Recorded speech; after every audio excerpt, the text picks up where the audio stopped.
Welcome to Defund the BBC. I'm Calvin Robinson, and joining me today, I have the pleasure of being joined by Dr. David Bull, my former colleague from the Brexit Party. How are you doing?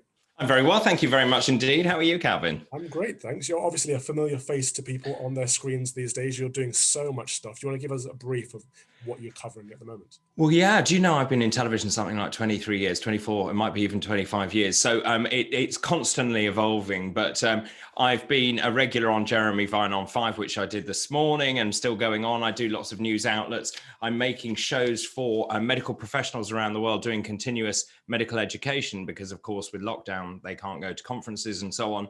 And I'm also producing and making and starring in a show with Richard Tice called Tice Talk, which we're broadcasting on Reform TV. And this is sort of an intellectual, academic, but sort of jolly and cozy look at the news, and also looking at how we reform the country without being negative, but just coming up with really positive solutions. Okay, fantastic. I mean, you do so much work. You missed lots out there. I know you do work for the BBC, for Children's News Round, for CBBC, and of course you were on Watchdog. Yeah, I mean, going back a very long way, yes, I started at the BBC. Well, I actually started on Sky when it first launched, when the satellite network launched. That tells you how old I am. And then I went on to do Newsround. I was actually the first person ever to do Children's Health, as far as I'm aware, in the UK. And it was thanks to John Craven I got that job on Newsround. And then from there, ended up doing Children's BBC, and then Watchdog with Annie Robinson. Then I presented Watchdog Health Check, and then Tomorrow's World, and then the BBC in its infinite wisdom cancelled Tomorrow's World because apparently there's no future in science. Make of that what you will. And then I went on to do all sorts of other shows, including Most Haunted Live, the world's largest live ghost hunt, and so on. And then obviously lots of political programs and scientific programs, and you name it, I've pretty much done it. And I did Can't Cook, Won't Cook as well. I mean, what more can you want? Honestly, are you a clone or something? I don't know how you managed to do it. Since then, you've become an MEP for the Brexit Party, of course, and you're working closely with Reform UK at the moment. Will you be allowed, or will you be welcomed back on the BBC? Well, do you know, it's extraordinary, isn't it? The BBC is an organisation I hold very dear to my heart. And obviously, you know, they helped me launch my career in television. But the real problem is, it seems that if you are a member, even though I obviously have retired now, because obviously we don't have any MEPs, it makes it very difficult for me to work as a broadcaster for the BBC. And I think that is totally unacceptable. It seems okay if you are a former member of the Labour Party, for example, but if you're a former Brexiteer, you can forget it. Absolutely. So this is one of the many problems at the BBC, the bias, of course, but also the vast amounts of waste. So the license fee payers' money is being spent on production, staff, channels, presenters, and it's going up, isn't it? They're putting the fee up from £157.50 to £159. It follows a similar move by streaming service Netflix, which announced an increase of £2 extra per month for its premium service in January. First of all, what do you think of this decision to bump the price up? Well, look, I really passionately believe in the original mantra of the BBC, which it was there by those Reithian principles to inform, to educate and to entertain. And I'm deeply concerned that the BBC has lost its way dramatically. It is trying to compete in a global market now. And essentially, I think the BBC's license fee model is not fit for purpose.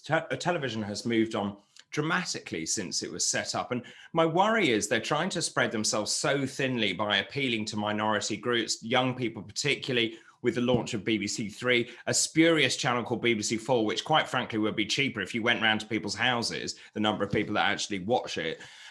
They have decimated local services. I just see a consolidation of the regional news programme, so you get the same news. I'm in East Anglia, where I live, and yet I'm getting news from Northampton. Well, I might as well have news from Greenland. So all of those things, I think, are compounding it. They're trying to compete with the likes of Netflix and so on, and buying in really expensive dramas.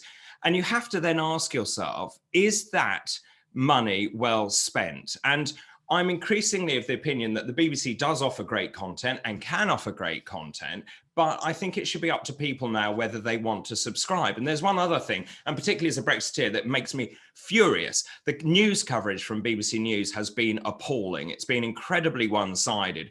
And we got a lot of stick when we were in Brussels for our position. And the fact is that 52% of people voted to leave. But the way the BBC reported it, you would have thought that we were a mad minority. Well, exactly. They have their own political bias, their own political agenda there, it seems, at least. We have people from the right complaining and people from the left. So it's not even party political, it's just the BBC have their own groupthink that they want to subscribe to. But sticking with the finances for a moment, because you mentioned the massive amount of money being spent, and we've got people like Gary Lineker from Match of the Day, obviously, making very, very poor jokes about having taken a £400,000 pay cut. Yet he's still earning over £1.75 million. Remarks like that, surely they just show how out of touch the BBC is and how out of touch these high-profile BBC stars They are. do. It's extraordinary, though, you see, because I'd actually say that having worked there and knowing about it, there are a few very high-profile stars that are paid a lot of money, and I don't think they're that exemplary. There are a lot of people who are very good presenters who sit in the middle, who don't command enormous salaries, but good salaries. But I cannot believe that Gary Lineker is worth more money than the Prime Minister. It's got to stop. It's not acceptable. And quite frankly, if Gary Lineker thinks he's that good, he should go to a commercial station if they want to pay him that sort of money. I don't think it's on. I think they should cap it. And quite frankly, I don't think any presenter should get more than the Prime Minister. Yeah, I'm with you on that one. It's not just the money, is it? It's how they implement their policy as well. So there's been a massive surge in harassment complaints after a swathe of letters have been sent to the elderly threatening criminal convictions if the license fee is not paid. Wouldn't you agree that this kind of corporate thuggery is just unacceptable? Well, of course, you see, the BBC is quite clever because it doesn't collect the license fee, does it? TV licensing collects the license fee. And so therefore, there's this kind of blurring of edges. So the BBC is making these lovely trailers about how warm and cuddly it is, but actually it is them that are trying to get the money of older people. Now, I actually think there is an argument to say the government should subsidise those people who are less well off, particularly the elderly, the vulnerable, the isolated, because they need television to keep them company. But for most people, most of us can afford to pay for the BBC, I would suggest, at £12–15 a month, if it's something that you want to pay for. And quite frankly, I find myself, and this is someone who's a supporter of the BBC, I come home and can't find anything that I want to watch on the BBC. So I've ended up subscribing to the likes of Amazon and Netflix and so on. So, and Sky. So that you end up with something that's far more expensive at the end of the day. And that's because I feel that the BBC doesn't fulfill those sort of programming needs that I want as a man in my very early 50s.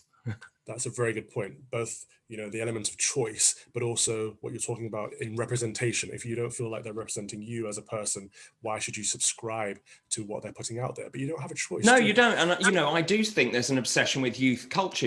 They're obsessed with these shows, which quite frankly, I just don't understand, but then they're not aimed at me.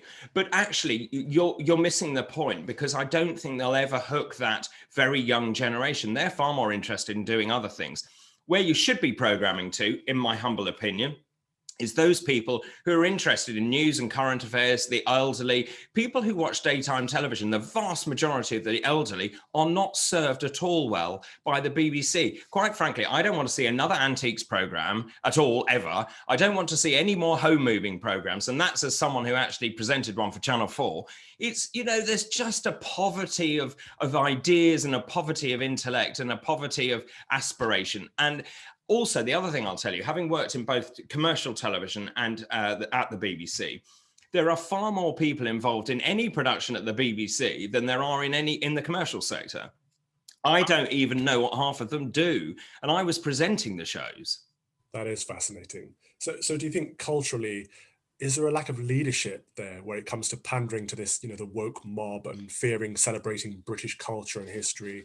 Does that come down to the leadership? I think what it is, there are too many people who have been at the BBC for too long. And funnily enough, I obviously used to work in the NHS as a doctor, and the parallels between the NHS and the BBC are uncanny, both built roughly at the same time. In terms of architecture, the buildings are pretty much the same. And in terms of attitude, they're pretty much the same. They're bureaucratic, unwieldy monoliths. They move very, very slowly. They don't innovate very quickly. And actually, the parallels are remarkable. And I couldn't believe it when I first went to the BBC. It was like being in a hospital environment in the way that everything was process driven. Things have changed, but I don't think they will ever change enough. And I have many friends at the BBC who were there since they were APs, so assistant producers or researchers, and they're now executive producers. They've never worked in a commercial organization. They have no idea how any other media outlet works. And so they do things the way they do because they've always done it like that. Yeah, indeed. It's the blow to the public sector, but they seem to think it's value for money. You know, Tim Davie, the new Director General, has suggested that the BBC is twice the value of Netflix and would cost £400 a year if it was a subscription service. Should we not ask the market that question? Should we not open it up and let them be the judge? If you're so sure you can compete, fine. Let's see what people are prepared to pay for it. I mean, look, it is actually a tricky one for the BBC because Netflix obviously is a global organization, so therefore can pull in huge amounts of revenue from around the world. But the BBC has to, under its license, cater to the domestic market.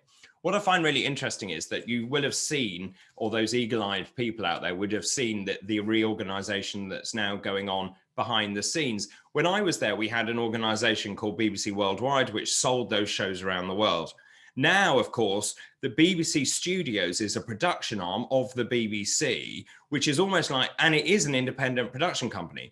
I do not understand to this day how the BBC now makes shows for ITV. It makes no sense to me whatsoever. Either it is a state broadcaster or it's not. They want to have their cake and eat it. David, it's been great to get some insight from you from behind the scenes of what really goes on at the BBC. Thank you so much for your time and keep fighting the good fight. Pleasure. Really nice to talk to you.